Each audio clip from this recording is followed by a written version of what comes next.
안녕하세요. 저는 20대 후반의 남자입니다. 제 인생이 한순간에 바뀐 그때를 아직도 잊을 수가 없는데요. 암울하고 힘들었던 제 인생이 갑자기 바뀌게 된 사연을 소개하겠습니다. 저희 부모님이 과일 장사를 하셨었는데 가게가 있는 건 아니었고 트럭에 과일이랑 야채 싣고 이 동네 저 동네 다니면서 장사하는 거 있잖아요. 그 트럭 장사를 하셨습니다. 그런 부모님과 할머니와 함께 살았던 저는 넉넉한 형편은 아니었지만 화목한 가정에서 자랐습니다. 장사하는 부모님을 따라서 트럭을 타고 이곳저곳을 돌아다니기도 했습니다. 그래서 저는 어린이집이나 유치원 같은 곳을 가본 적이 없었죠. 이렇게 돌아다니면서 세상 구경하는 게 공부야. 수학 좀 못하고 한글 좀 못 써도 괜찮아. 수호야, 돌아다니면서 많이 눈에 담거라. 알겠지? 네, 아빠. 아버지는 세상을 보는 게 공부라고 하셨습니다. 그래서 트럭이 멈추면 아버지는 과일과 야채를 파셨고 어머니와 저는 그 근방을 돌아다녔습니다. 놀이터가 있으면 놀이터에 가서 놀고 시장이 있으면 시장 들어가서 놀고 주택 가면 골목길 돌아다니면서 놀고 강이 있으면 강 보면서 놀고요. 제게는 부모님이 제일 친한 친구였고 세상이 저의 책이었습니다. 그러다가 초등학교에 올라가게 되었는데 그때 부모님이 야채 장사를 접으며 트럭을 파시고 학교 앞에 문방구를 차리셨습니다. 원래 문방구를 하던 자리였는데 거기 주인이 로또를 맞으면서 문방구를 헐값에 내놨고 타이밍 좋게 그 문방구를 부모님이 사게 되신 거였죠. 안에 물건도 거의 다 그대로였고 바꾼 게 딱 두 개가 있었는데 하나는 간판이었습니다. 수어 문방구라고 적힌 큼지막한 간판을 달고 아버지는 허허 웃으셨습니다. 그리고 또 하나는 바로 오락기였습니다. 원래 그 문방구에는 오락기가 없었거든요. 그런데 아버지가 돌아다녀 보니까 오락기 없는 문방구는 없다면서 문방구 앞에 2대의 오락기와 기다란 의자를 놓으셨습니다.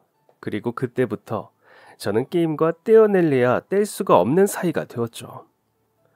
학교 끝나고 제일 먼저 한 것은 문방구 안에 들어가서 가방을 내려놓고 오락기를 한 것이었습니다. 학교 바로 앞에 있는 문방구, 그리고 그 문방구에 있는 생긴 지 얼마 안 된 오락기. 생각만 해도 벌써 애들이 몰려오는 소리가 들리지 않나요? 인기가 정말 말도 못하게 많았습니다. 매일같이 오락기 앞에는 북적북적 아이들이 몰려 있었습니다.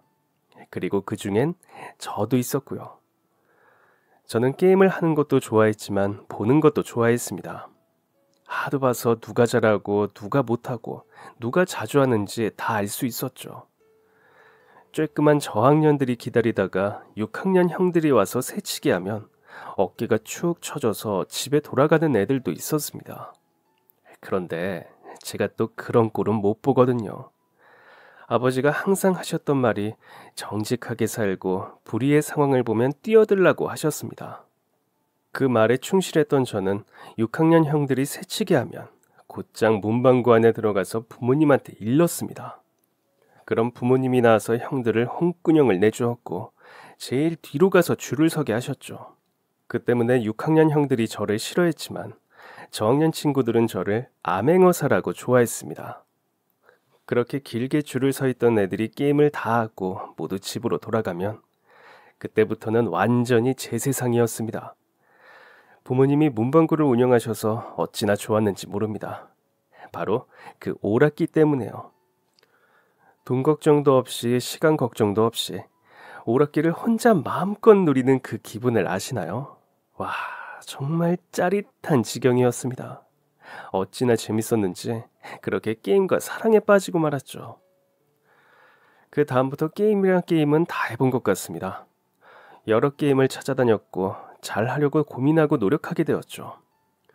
그때는 필통에 축구 게임 같은 게 있었거든요. 반 애들 중 3분의 1 정도가 필통에 게임 달려있는 애들이었는데 쉬는 시간마다 그 게임 하느라 난리도 아니었죠. 그리고 여자애들이 공기놀이 하잖아요. 저 그것도 되게 많이 했습니다. 저희 반 여자애들 다 이길 정도로 잘했었습니다. 부모님은 게임만 하는 저를 나무라지 않으셨습니다. 오히려 나중에 게임 박사가 되는 거 아니냐고 하셨죠. 그렇게 이해심도 넓고 긍정적인 분들이셨습니다. 그리고 제 별명이 암행어사였다면 아버지 별명은 홍길동이었습니다. 동네에서 아버지를 모르는 사람이 없을 정도였거든요. 매일 여기저기를 돌아다니면서 많은 사람들을 도우셨죠. 이를테면 과일 장사를 하셨을 때는 할머니가 과일을 많이 사시면 그 댁이 어디든 댁까지 배달을 해드렸고, 문방구를 할 때 사정이 딱한 아이가 있으면 일부러 돈을 적게 받기도 했고, 옆에 분식집 아저씨가 다쳐서 급히 병원에 가야 했을 땐 아버지가 같이 병원에 가주시고, 이렇게 크고 작게 사람들을 도운 횟수를 모두 다 세어보라 하면 손가락 발가락을 다 합쳐도 모자랄 정도로 선한 분이셨습니다. 그런데 이 선한 분들이 뭘 잘못했다고 그리 일찍 하늘에 데려간 걸까요? 저희 부모님은 제가 고등학교 1학년 때 돌아가시게 되었습니다. 비가 엄청 많이 쏟아지던 날 장마철이었습니다. 지인 장례식장을 다녀온다고 두 분이 나가셨고 저는 할머니와 집에 있었죠. 늦은 시간까지 두 분 모두 돌아오시지 않아 그곳에서 주무시고 오시나 생각하면서 잠에 들었습니다. 그리고 다음날 아침 집으로 전화 한 통이 걸려왔고 전화를 받은 할머니가 갑자기 전화기를 바닥에 떨어뜨리셨습니다. 그렇게 허무하게 인사도 없이 한순간에 부모님은 세상을 떠나셨습니다. 이후 문방구는 할머니가 지키게 되셨습니다. 그래도 저희 부모님이 생전에 진짜 좋은 분들이셨나 봅니다. 주변에서 위로의 말도 많이 건네주고 문방구 학용품 발주 넣는 것도 알려주고 힘들 때 돕는 거라며 할머니와 저를 되게 많이 챙겨주셨습니다. 하지만 문방구 장사는 예전 같지 않았습니다. 주인이 바뀌어서가 아니라 그냥 문방구 자체가 장사가 잘 안 되던 때였나 봅니다. 워낙 학용품을 살 만한 것도 많아졌고 예쁜 것도 많이 나오고 값도 싸니까 허름한 문방구는 찾지 않게 되는 거였죠. 그래서 저는 아르바이트를 하기 시작했습니다. 원래도 못했던 공부 뒤늦게 할 생각도 없었고 당장 돈 한 푼이 아쉬웠을 때였기에 학업보다는 돈이 더 중요하다고 생각했습니다. 돈 많이 벌어서 부자가 돼야지 같은 야망 같은 건 없었습니다.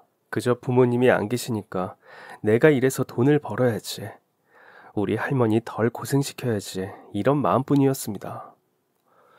그러다가 18살 때 우연히 PC방에서 아르바이트를 하게 되었습니다. 시내에 생긴 지 얼마 안 된 PC방이었는데 매장 크기도 엄청 크고 컴퓨터도 최신 사양에 의자도 진짜 편하고 좋았습니다. 더군다나 PC방에서 음식도 팔고 있었는데 지금이야 당연하지만 그때만 해도 그게 흔한 게 아니었거든요.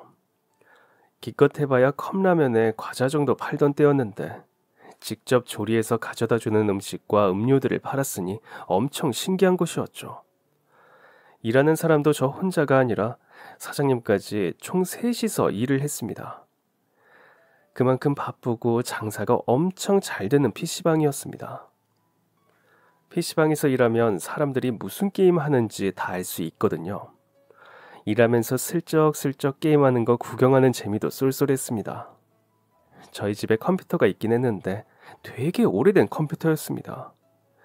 그래서 컴퓨터가 오래돼서 게임 같은 건 하지도 못했죠. 그러던 중 고등학교에서 토요일에 하는 특별활동 수업을 선택해야 했었는데 컴퓨터부가 눈에 들어오더라고요. 게임을 하는 건 아니었고 자격증을 따는 반이었는데 재밌을 것 같아서 신청을 했습니다. 다행히 인기 부서가 아니라 경쟁자가 없어서 한 번에 붙었죠. 그때부터 컴퓨터 선생님하고 진짜 많이 친해지게 되었습니다. 한글 프로그램, 엑셀, 파워포인트 같은 컴퓨터 활용의 전반적인 걸 배우는 부서였는데 아주 제 적성에 딱 맞더라고요. 재미가 있으니까 시간 가는 줄 모르고 했습니다. 수업 시간 다 끝나도 선생님한테 허락받고 혼자 남아서 컴퓨터 더 하다가 집에 갔습니다. 이 재밌는 걸 왜 이제 알았나 싶더라고요. 집에 있는 컴퓨터가 오래되었어도 그 정도는 할 수 있었거든요. 주말에는 잠도 안 자고 컴퓨터 앞에 앉아서 이것저것 만들어보고 찾아보면서 혼자 컴퓨터에 있는 프로그램들을 익혔습니다. 그렇게 컴퓨터부에 있으면서 자격증도 2개 취득하게 되었죠. 내가 기기에 관심이 많다는 것을 그때 알게 되었습니다. 컴퓨터 선생님은 제게 진로를 이쪽으로 정해서 대학에 가보면 어떻겠냐고 하셨습니다. 하지만 제가 대학 갈 성적도 안 되었을 뿐더러 그럴 형편도 안 되었거든요. 그래서 대학은 못 간다고 말씀드렸더니 선생님이 학원도 많이 있으니까 학원에서 배워보는 것도 좋다고 조언을 해주셨습니다. 학원이라 솔직히 좀 혹하긴 했습니다. 컴퓨터 하면서 내내 궁금한 게 대체 이런 프로그램들은 누가 만드는 건지, 홈페이지는 어떻게 만들어지는 건지, 무엇보다 이렇게 재밌는 게임들을 어떤 방법으로 만드는 건지 너무 궁금했거든요. 그 과정을 좀 더 심화해서 배워보고 싶었고 저도 그런 걸 만들어보고 싶었습니다. 하지만 내 형편에 무슨 학원인가 싶더라고요. 그래서 그 꿈은 잠시 접어두고 아르바이트만 매진을 했습니다. 그렇게 고등학교 졸업을 하게 되었는데 이때 좀 충격적인 사건으로 제가 무언가를 배워야겠다 다짐하게 되었습니다. 졸업하고서도 저는 계속 아르바이트를 했습니다. 아르바이트를 한 3군데 정도 했던 것 같아요. 평일에 2군데, 주말에 1군데 이렇게요. 그렇게 쉬지 않고 3군데 일을 하니까 직장인 월급 정도의 돈을 벌게 되었고 그렇게 사는 게 맞는 거라고 생각하면서 살았습니다. 그러던 어느 날 우연히 같은 고등학교 나온 친구들을 만나게 되었습니다. 그 중에는 좀 친했던 애도 있고 별로 안 친했던 애도 있었습니다. 제가 그때 일하던 고깃집에 밥을 먹으러 온 거였죠. 가게에 온 애들은 총 4명이었습니다. 저를 먼저 알아보고 아른 체를 하더군요. 김수호, 김수호 안녕? 너 여기서 일하냐? 밥 먹으러 왔어? 야, 너 뭐 잘 지내냐? 요즘 뭐해? 요즘 뭐하냐는 질문에 왜 쉽사리 말이 안 나왔을까요? 나는 요즘 뭘 하는 걸까 한참을 생각했습니다. 마땅한 말이 떠오르지 않아서 그냥 일해라고 했습니다. 순간적으로 머릿속이 엉켜버린 것처럼 복잡했습니다. 난 진짜 뭐하는 사람인가 싶더라고요. 그러다가 사장님이 제 친구들인 거 알고 잠깐 얘기 나누고 오라고 시간을 주셨습니다.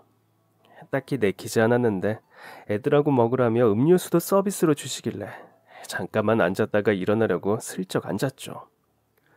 그 애들도 간만에 본 건지 근황 이야기를 하기 시작했습니다.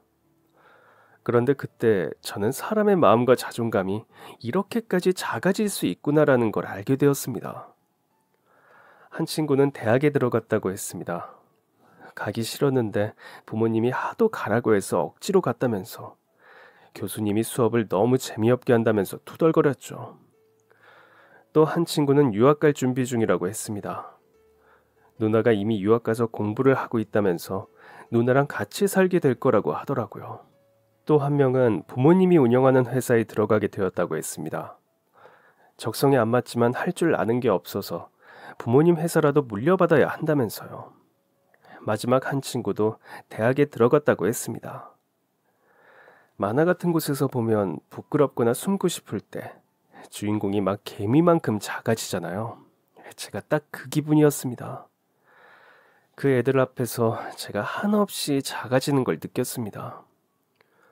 나는 대체 뭐하는 사람인가? 내가 사회에 도움이 되고는 있는 건가? 이 세상에 나 하나 없어도 아무 문제 없겠지. 나는 필요한 사람이 맞는 건가? 이런 온갖 잡생각들이 다 났습니다. 뒤늦게 사춘기가 온 거였죠. 동창들이 가게를 가고 나서도 일이 끝날 때까지 하루 종일 머리가 복잡했습니다. 그런데 그날이 무슨 날이었나 봅니다. 퇴근하고 할머니가 계신 문방구에 갔는데 할머니가 세탁소 아주머니와 얘기를 나누고 계시더라고요.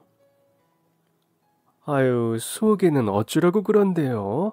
아직도 맨날 알바만 하고 다니죠?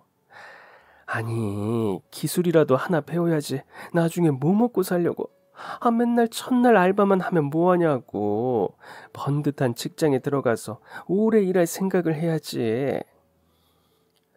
요즘 세상에 직장 들어가기는 쉽고, 들어가면 뭐 죽을 때까지 일 시켜준다던가. 아휴, 자네는 그 입이 방정이야, 입이. 내 손주는 내가 알아서 할 테니까 아휴 그만 가. 남의 새끼 뭘 하든 말든 신경 끄고 그쪽 자식이나 잘 키워. 어머, 아유, 저희 애는 공부 잘해요, 어르신. 아이고, 좋겠네, 그래. 아유, 좋겠어. 얼른 가. 가. 저도 모르게 문방구 옆 골목으로 몸을 숨겼습니다. 사람들이 나를 바라보는 시선에 대한 현실을 아주 냉혹하게 깨닫게 된 거였죠. 뭔가 배워야겠다고 생각했습니다. 그게 기술이던 공부던 뭐든 간에 넌 뭐하는 사람이니? 라고 물었을 때 아르바이트가 아닌 다른 게 나와야겠다 싶었죠.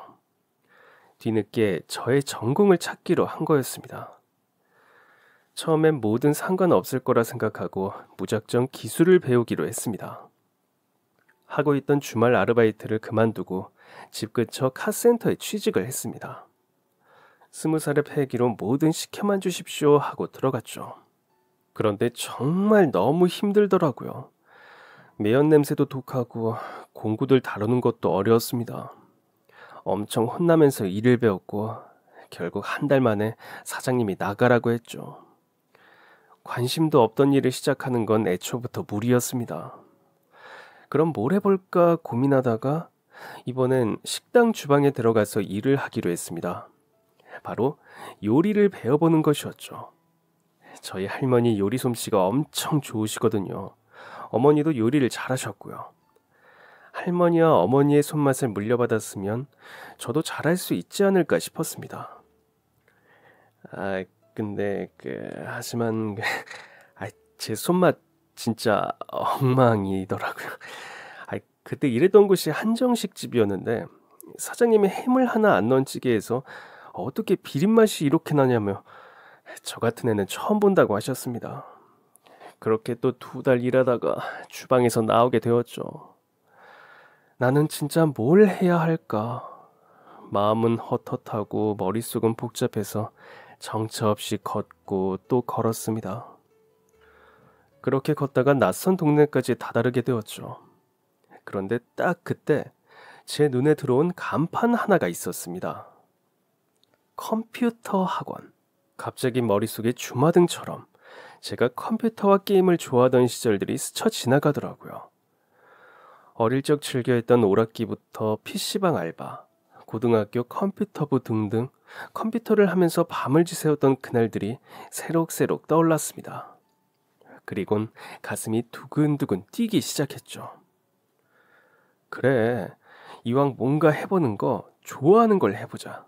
죽기 아니면 까무러치기다. 그 길로 곧장 저는 그 학원에 들어가서 학원 등록을 해버렸습니다. 처음 느껴보는 설렘이었습니다. 생각해보면 제가 번 돈을 오로지 저에게 쓴 적이 한 번도 없었습니다. 기껏해야 과자나 아이스크림 사 먹는 정도? 그것도 아까워서 자주 사지도 못했고 사더라도 할머니와 나눠 먹었죠. 돈 버는 족족 할머니께 드리고 바로 은행 가서 저금하고 그랬습니다. 그때의 저에게는 상당히 큰 돈을 제 자신에게 투자하게 된 것이었습니다. 그래, 이건 투자다. 허튼 짓이 아니다 생각하면서 집에 왔습니다. 그날 밤 설렘과 걱정으로 잠을 못 이루었습니다.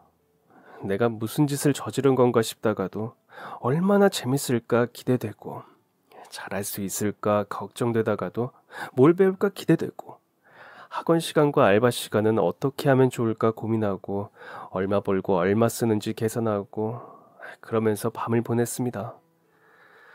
다음 날이 되었고 저는 설레는 발걸음으로 학원으로 향했습니다. 컴퓨터 학원이 좀 커서 무슨 반이 되게 많았는데 제가 신청한 반은 웹 프로그램 개발, 일명 코딩이라고 하죠. 그 프로그래밍을 배우는 반이었습니다.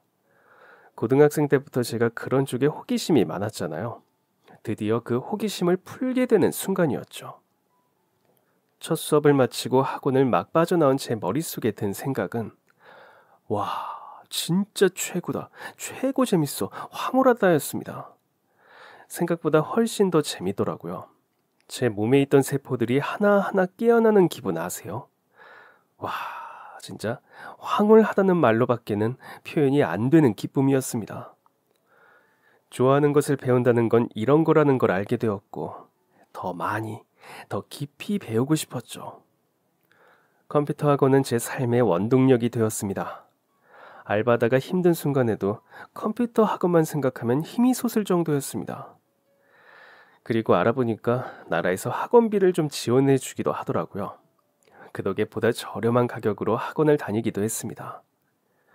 프로그래밍 배우면서 게임 단기 특강 하길래 그것도 배우고 또 몇 달 뒤에는 앱 개발 프로그램도 듣고 그렇게 1년 동안 컴퓨터 학원을 다녔습니다. 정말 너무 재밌더라고요. 이 일로 돈을 벌 수는 없을까 싶을 정도로요. 학원에서 같이 수업 듣는 사람들 말을 들어보니까 이쪽 일은 프리랜서가 많은 듯 했습니다. 저 이번에 운 좋게 한 건 했거든요. 페이지 디자인 쪽으로 아예 갈까 봐요. 미대 나온 경력도 살릴 수 있을 것 같고 잘만 하면 돈도 꽤 벌 것 같던데요? 맞아요.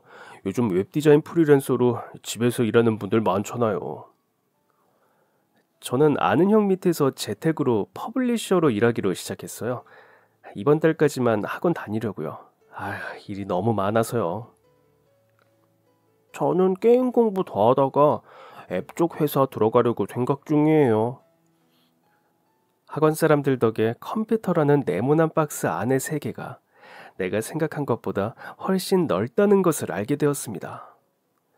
그리고 그 넓은 세계에 내 자리 하나쯤은 있지 않을까 생각하게 되었죠. 그러다가 학원을 같이 다니는 형 중에 혼자서 웹 개발을 하는 형이 있었는데 형이 갑자기 일이 많이 생기게 되었다는 겁니다. 그래서 저보고 하나 맡아서 해줄 수 있겠냐고 하더라고요. 당황스러웠지만 어렵지 않았던 일이라 형한테 거래처 연락처를 받게 되었고 메일 주고받으면서 사이트를 만들어줬습니다. 그런데 그쪽에서 엄청 만족스러워 하더라고요.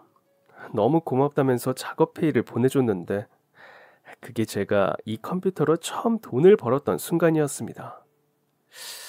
이 뭐라고 해야 하나 되게 신기하더라고요. 제가 정말 그 일로 돈을 벌게 될 줄은 몰랐거든요. 더 많이, 더 잘해보고 싶은 욕심이 생겼고 이쪽으로 나아갈 수 있는 방향을 찾아보게 되었습니다. 그맘때 학원 수업을 다 마쳐서 그만두게 되었거든요.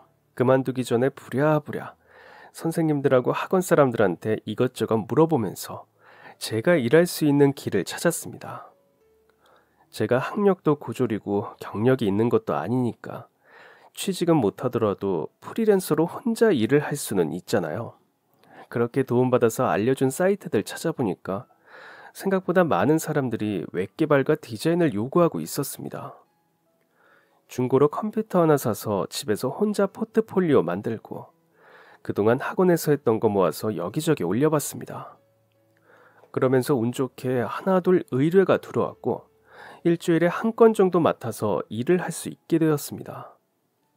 다 개발이 아니라 디자인도 있었고 부분 작업도 있었던지라 일주일에 한 건이 엄청 적은 거였습니다. 그런데도 너무 뿌듯하고 기분 좋더라고요. 마치 제가 쓸모있는 사람이 된 것 같은 기분이었습니다. 할머니, 오늘은 고기 먹어요. 제가 사올게요. 왜? 에이, 오늘 무슨 날이야? 아니요. 꼭 무슨 날이어서 고기 먹나요? 그냥 먹고 싶으면 먹을 수 있죠. 아니, 수원아, 무슨 좋은 일 있어? 할머니, 그게요. 저 돈 벌었어요. 저 이제 컴퓨터로 돈 번다고요. 뭐? 컴퓨터로 돈을 벌어? 아이, 그게 무슨 소리야? 그러니까 말이죠. 제가 컴퓨터 학원에 다닌다는 것은 할머니도 잘 알고 계셨습니다. 뭐 하는 건지 가끔 묻기도 하셨고 학원은 재밌냐고 하기도 하셨고 이왕 하는 거 열심히 하라면서 응원도 해주셨죠. 그런데 저희 할머니 컴퓨터에 대해서 전혀 모르시거든요. 그래서 맨날 설명드려도 무슨 말인지 하나도 모르겠다고 하셨죠. 그래서 이걸로 돈을 벌 수 있을 줄은 꿈에도 모르셨을 겁니다. 저는 제가 만든 페이지와 디자인을 할머니께 보여드렸습니다. 할머니는 컴퓨터를 한참 들여다보시면서 이걸 만들었다고? 이걸 어떻게 만들어? 그림을 그렸어? 이걸 눌러서 이렇게 하는 걸 만들었다고? 와, 이걸 어떻게 했니? 하시면서 신기해 하셨습니다. 그동안 뭔가 부끄러워서 할머니께 보여드린 적이 없었는데 이럴 줄 알았으면 더 빨리 보여드릴 걸 그랬다 싶었죠. 할머니가 대단하다면서 신통방통한 재주가 있다고 해주셨습니다. 그 어떤 칭찬보다도 더 좋았고 처음으로 제 자신이 자랑스럽기까지 했던 하루였죠. 그 이후 저는 꾸준히 집에서 프리랜서로 일을 하게 되었습니다. 그러면서 평일 저녁엔 편의점 아르바이트를 했고요. 평일에 아침에 일어나서 일하다가 저녁에 편의점에 출근하고 주말에는 아침부터 저녁까지 백화점 신발 가게에서 아르바이트를 했습니다. 쉬는 날 하나 없는 빠듯한 삶이었지만 그 어느 때보다도 행복했습니다. 할머니가 이가 약하셔서 음식을 잘 못 씹으셨거든요. 그래서 딱딱한 것도 좀 두꺼운 음식도 잘 못 드셨습니다. 그래서 고기 중에서는 우삼겹이나 차돌박이 같이 얇고 연한 거 사드리면 잘 드셨거든요. 부드럽다고 좋아하셨고요. 돈 벌어서 할머니 고기 사주는 것도 하나의 낙이었습니다. 그리고 저 21살 때 할머니가 지키시던 문방구도 문을 닫게 되었습니다. 할머니가 눈도 침침하시고 삭신이 쑤신다고 하셔서 이제 그거 그만하자고 말씀드렸죠. 가게 내놓은 돈을 쪼개었으면서 생활비에 보태기도 했습니다. 그래서 더 잘하고 싶었습니다. 제가 더 많이 벌어서 저희 할머니 호강시켜드리고 싶었어요. 돈 모을 틈 없이 돈이 빠져나가는 월세집 말고 전세 사는 것도 제 꿈 중 하나였습니다. 그래서 더 열심히 일했습니다. 그렇게 열심히 살던 어느 날이었습니다. 저희 집 언덕길을 따라 내려가면 시장이 하나 나왔습니다. 그런데 그 시장에 들어가기 전에 인도를 따라서 노점상들이 몇 개 있었습니다. 위에 천막 쳐놓고 양품 같은 거에 물건 내놓고 파시는 할머니들 있잖아요. 그런 가게들이 한 5, 6개 정도 시장 앞에 있었습니다. 시장도 그 앞에 노점상도 되게 오래된 곳이었죠. 노점상 중에는 야채 파는 곳도 있었고 과일도 있었고 한과도 있었고 생선 파는 곳도 있었습니다. 그 중에서 제가 자주 가던 야채 파는 곳이 있었습니다. 저희 할머니가 질기고 두꺼운 건 못 드셔도 연한 야채들은 엄청 잘 드시고 또 좋아하시거든요. 고기 드실 때도 상추랑 깻잎이 빠지면 안 되었고 고기 안 드셔도 그냥 쌈에 밥 싸서 쌈장 콕 찍어 드시던 분이었습니다. 집에 상추랑 깻잎이 마를 날이 없었고 저는 그럴 때마다 그 야채집에 가서 야채를 샀습니다. 그 근처에 마트가 있긴 했지만 그 집이 훨씬 쌌거든요. 그리고 또 그 야채를 파시는 분이 저희 할머니 연세 정도 되어 보이는 할머니셨는데 그래서인지 뭔가 더욱 정이 갔습니다. 장사가 되거나 안 되거나 눈이 오나 비가 오나 항상 그 자리를 지키고 계시는 할머니셨죠. 한 번은 야채 할머니가 한 꼬마와 있는 것을 보게 되었습니다. 할머니 안녕하세요. 안녕 꼬마야. 할머니 손녀예요? 우리 막내 손주 예쁘지? 지 엄마 닮아서 무지하게 똘똘해. 우와 정말요? 야 할머니 닮아서 엄청 예쁘네요. 아이고 무슨 아유 그러게 이 예쁜 얼굴 맨날 보고 싶은데 내가 자식만 넷인데 다 뿔뿔이 흩어져서 멀리 살아. 우리 손주들도 명절에 나보지 평소엔 보지도 못해. 다들 사는 게 바쁘니까 그러려니 싶다가도 이렇게 보면 또 안 놔주고 싶고 그러네. 그러시구나. 안 되겠다. 할머니 얼른 장사 접고 손녀하고 노셔야 하니까 제가 오늘 많이 사갈게요. 상추랑 깻잎이랑 이거 미나리도 주시고요. 시금치도 주세요. 아이고, 뭘 이렇게 많이 사. 시금치는 사지 마. 그냥 넣어줄 테니까. 어쩐지 평소에 야채 할머니가 외로워 보인다고 느껴졌는데 그건 단순히 느낌이 아니었습니다. 할머니는 일을 하시면서도 종종 품에 있는 자식들의 사진을 꺼내어서 보곤 하셨고 전화통화도 자주 하시는 것 같았습니다. 자식들은 모두 타지에 살고 지금은 혼자 살고 계시다는 할머니의 사연을 알게 되니 할머니께 더 마음이 갔습니다. 저희 할머니도 그러시겠죠.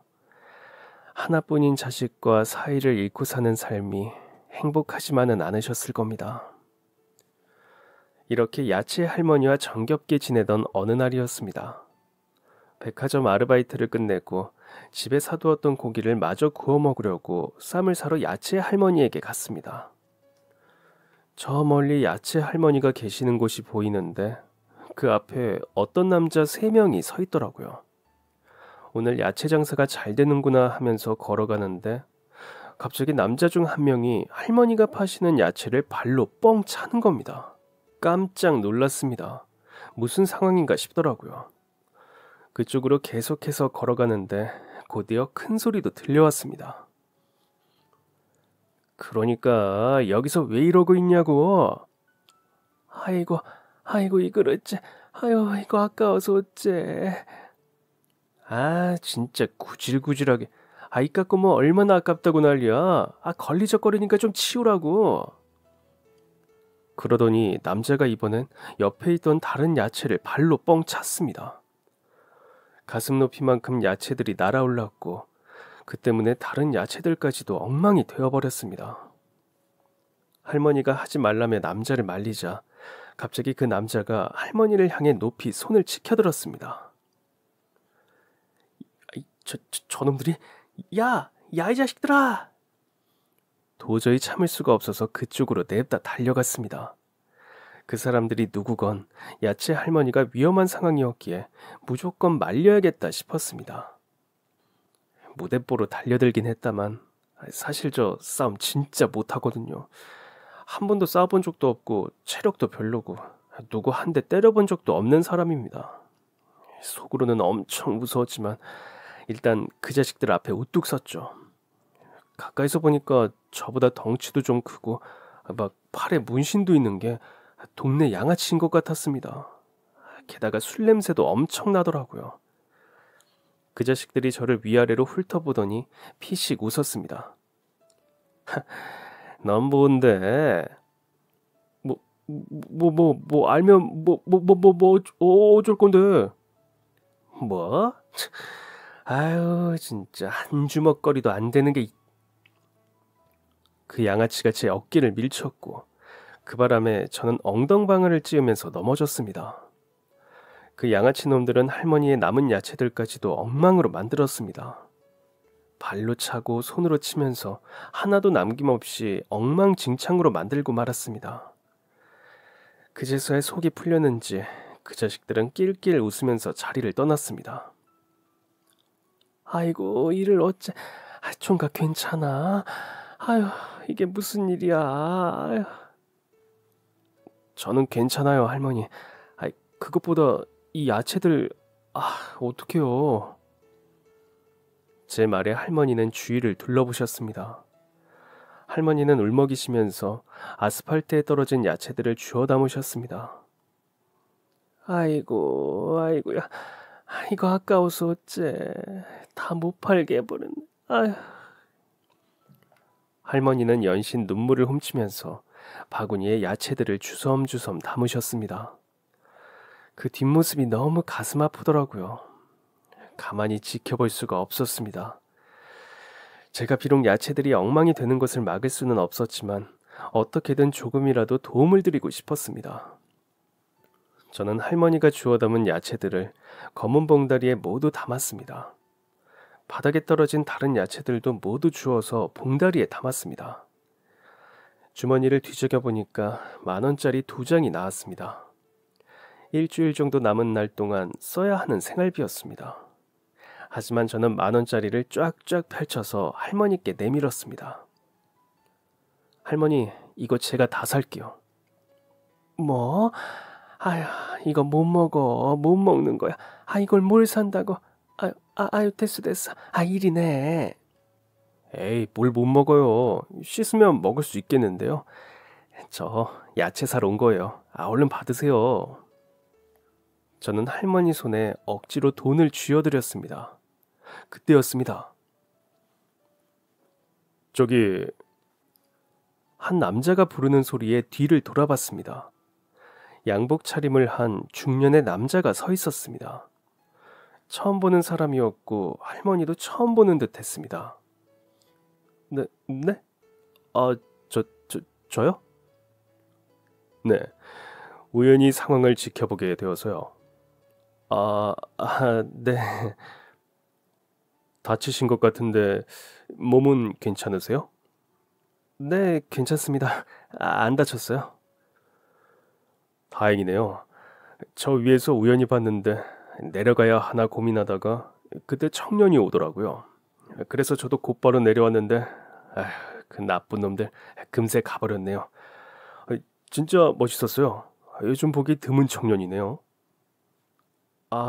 네, 감사합니다. 중년의 남자는 어지러진 야채 가게 정리를 도우며 제게 말했습니다. 나쁜 사람은 아닌 것 같아서 경계를 풀었죠. 대학생이에요? 아니요. 그냥 아르바이트를 합니다 하고 말이 나오려다가 막혔습니다. 따지고 보면 저도 제 전문 분야에서 일을 하고 있잖아요. 비록 아르바이트를 하는 것보다 수입이 적었지만 그래도 제가 잘하는 일이 있었습니다. 그래서 당당하게 이렇게 대답했습니다.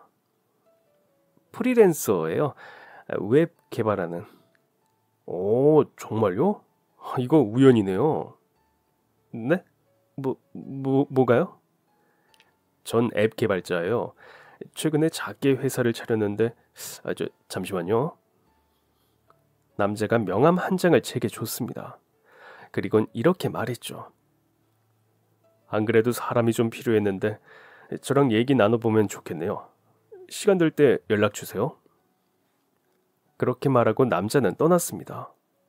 갑자기 일어난 상황에 당황스러움도 잠시. 이건 기회다 싶더라고요. 저는 남자가 준 명함에 적힌 회사 이름을 검색해봤습니다. 아주 혹시나 그럴 일은 없겠지만 사기꾼일 수도 있잖아요. 세상에 워낙 이상한 사람이 많으니까요. 그런데 찾아보니까 이상한 회사는 아닌 것 같았습니다. 그 남자 말대로 설립되지 얼마 되지 않은 작은 회사였고 앱 개발을 하는 회사였습니다. 이틀 정도 고민을 하다가 명함에 적힌 번호로 연락을 해봤습니다. 남자가 연락 기다렸다면서 미팅을 하자고 하더라고요. 그러니까 제가 좋아하는 일로 보는 첫 번째 면접이었던 겁니다. 이력서와 포트폴리오를 챙겨서 남자가 말한 주소로 갔습니다.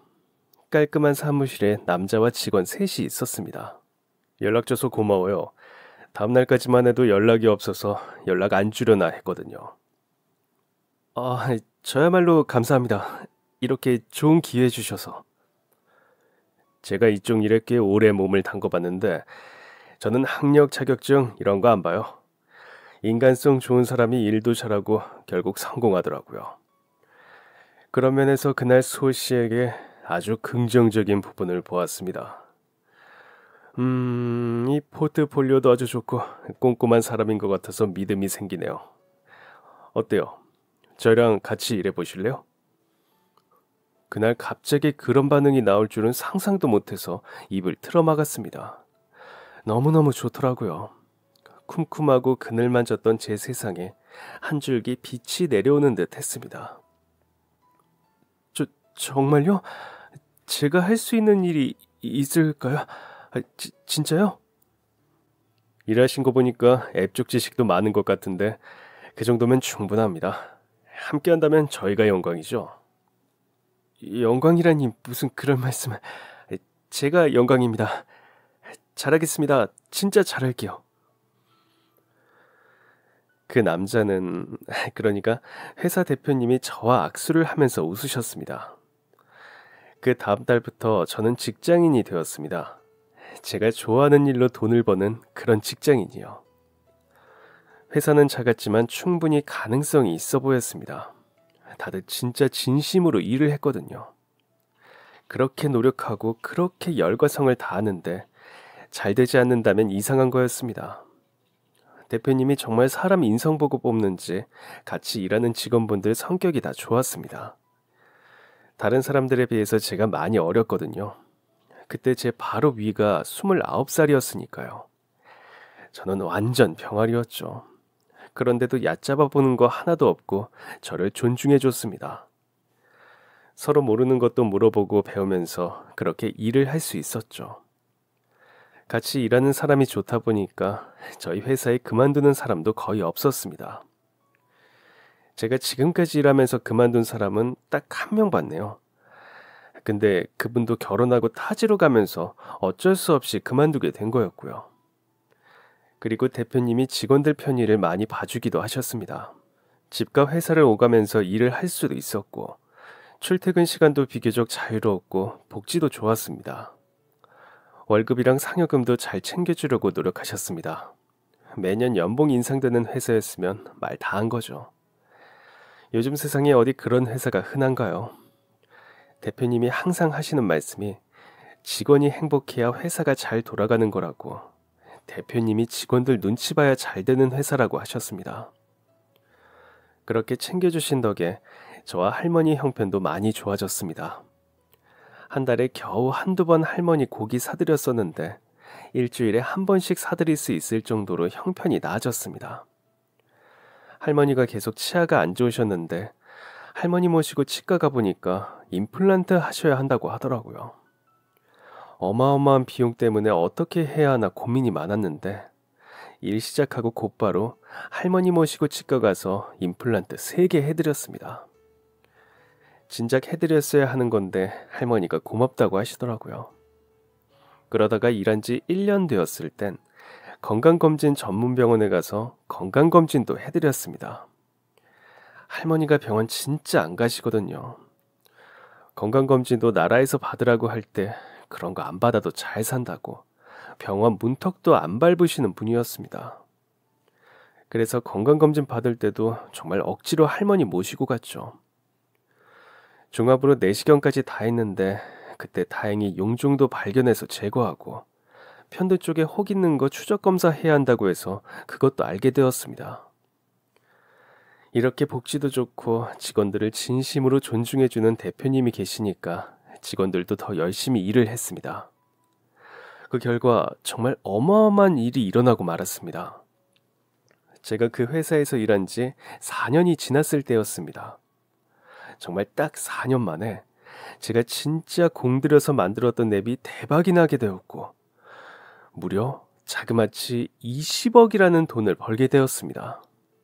그 사실 알고 정말 회사 사람들 다 좋아서 소리 지르고 울고불고 난리도 아니었습니다. 어떻게 그런 성과를 내게 되었는지 믿을 수가 없겠더라고요. 그렇게 큰 돈을 벌다니 믿기지가 않아서 말은 안 나오고 기쁨의 눈물만 계속 흘렀습니다.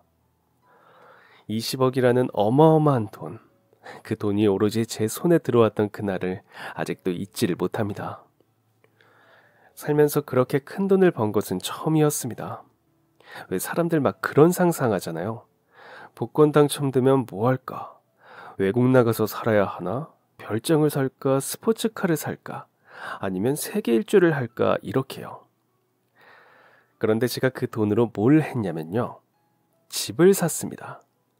월세 벗어나서 전세만 가도 좋겠다고 생각했거든요.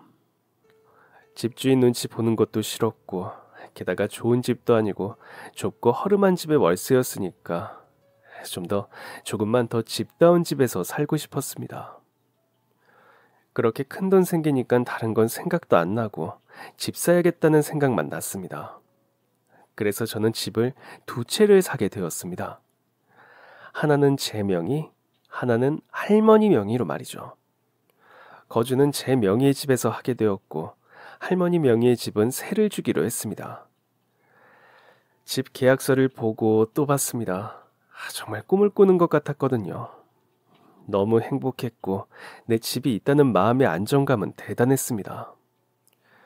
처음으로 집을 사보는 거니까 이것저것 잘 알아보고 계약도 잘 해냈습니다. 그런데 새 집으로 이사한 날 밤에 할머니하고 짜장면 시켜 먹는데 할머니가 갑자기 눈물을 뚝뚝 흘리시더라고요. 그러면서 제 손을 꼭 잡고 이렇게 말씀하셨습니다.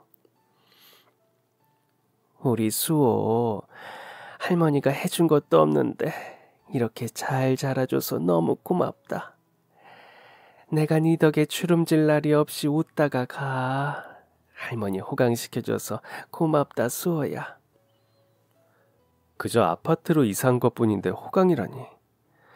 이 말 듣는데 그동안 더 못해드린 게 죄송스럽고 가슴이 먹먹해졌습니다. 그래서 우리 할머니 앞으로 제가 더 많이 호강시켜드리려고요. 진짜 호강이 뭔지, 진짜 웃는 게 뭔지 제가 꼭 알려드릴 겁니다. 평생 아끼며 사셨던 할머니를 위해서 요즘 제가 해드리는 것은 냉동실에 고기 채워 넣는 것입니다. 고기 못 먹어 속상한 날 절대 없게 고기만큼은 제가 책임지고 꽉꽉 채워두고 있습니다. 다른 맛있는 것도 이제 많이 사드리려고요. 물론 할머니가 좋아하시는 야채도 듬뿍 챙겨드리고 있고요. 아참, 그리고 얼마 전에는 고등학교 동창회를 나가게 되었습니다. 오랜만에 본 친구들이 제게 묻더라고요. 고등학생 때부터 그렇게 아르바이트 열심히 하더니 요즘 뭐하고 사냐고요. 그럼 저는 이제 주눅 들지 않고 당당하게 말합니다. 앱 개발자라고 말이죠. 고작 30년도 안 산 제가 이런 말 하는 게 저도 조금은 우습지만 진짜 사람 인생이라는 게 롤러코스터가 맞는 것 같습니다. 평지를 가다가 갑자기 끝도 없이 내려가고 그러다가 또 하늘로 솟구치고 빙글빙글 돌다가도 또 오르락 내리락 하는 게 꼭 인생 같습니다. 앞으로 제 인생에 또 어떤 굴곡이 찾아올지는 모르겠지만 지금까지 제 인생에 힘들었던 일, 괴로웠던 일, 속상했던 일이 모두 지금의 저를 만들었다고 생각합니다. 그런 고생과 아픈 경험들이 더 나은 저를 만드는 발판이었다고 생각이 됩니다. 저는 앞으로의 저를 더 멋지고 강하게 만들고 싶습니다. 그러기 위해서 오늘도 열심히 일해야겠죠. 제게 한 줄기 빛 같았던 동아줄을 내려주신 대표님, 저에게 좋은 기회 주셔서 정말 감사합니다. 앞으로 200억의 성과를 내는 그날까지 진짜 최선을 다해서 일하겠습니다. 그리고 저희 하나뿐인 가족이자 제가 너무 사랑하는 할머니, 앞으로 제가 더 호강시켜 드릴게요. 저 믿고 기다려주셔서 감사합니다. 사랑해요 할머니. 그럼 지금까지 사연 들어주셔서 감사합니다. 사연이 재밌으셨다면 구독과 좋아요 부탁드려요. 감사합니다. 안녕히 계세요.